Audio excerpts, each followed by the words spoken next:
Gold leaf electroscope. Electroscope is an early scientific instrument used to detect the presence of electric charge on a body. It is also used for measuring the potential difference. As shown in figure, the two extremely thin gold leaves are attached to the lower end of the brass rod, which is fitted in a glass jar through an insulated cork of rubber. A metal disc is fixed to the upper end of the brass rod.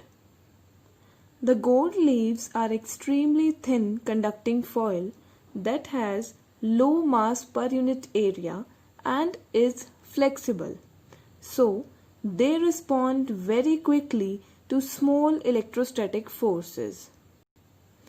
Charging of an electroscope can be done through conduction and induction, conduction or induction both. So here is the general process of conduction.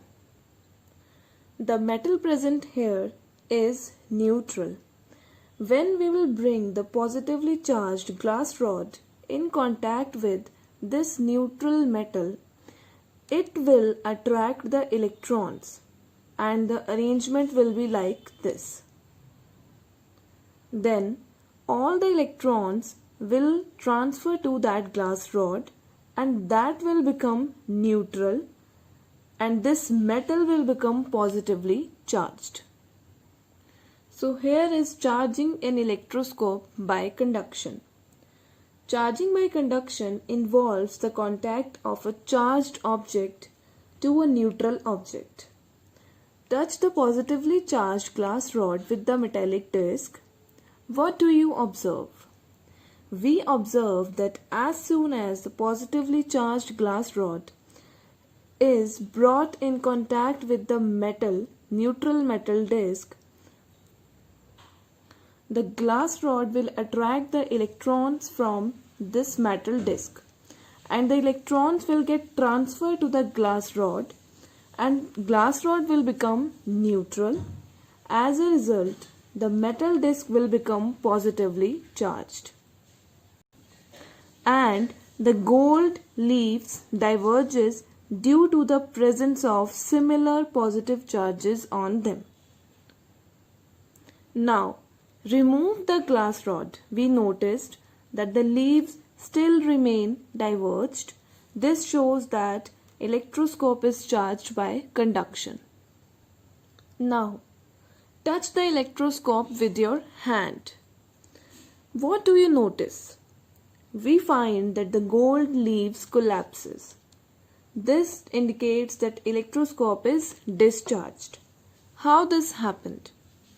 As you touch the metal disc, the electron from the earth travels through the body and pass from the hand to the metal disc and neutralize the positive charge. Earthing takes place as we touch the electroscope. Now, charging can also be done by induction. Here is the general process of induction.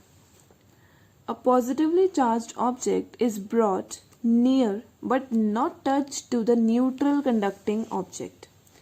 It will create an imbalance of charge on opposite sides of this neutral conductor.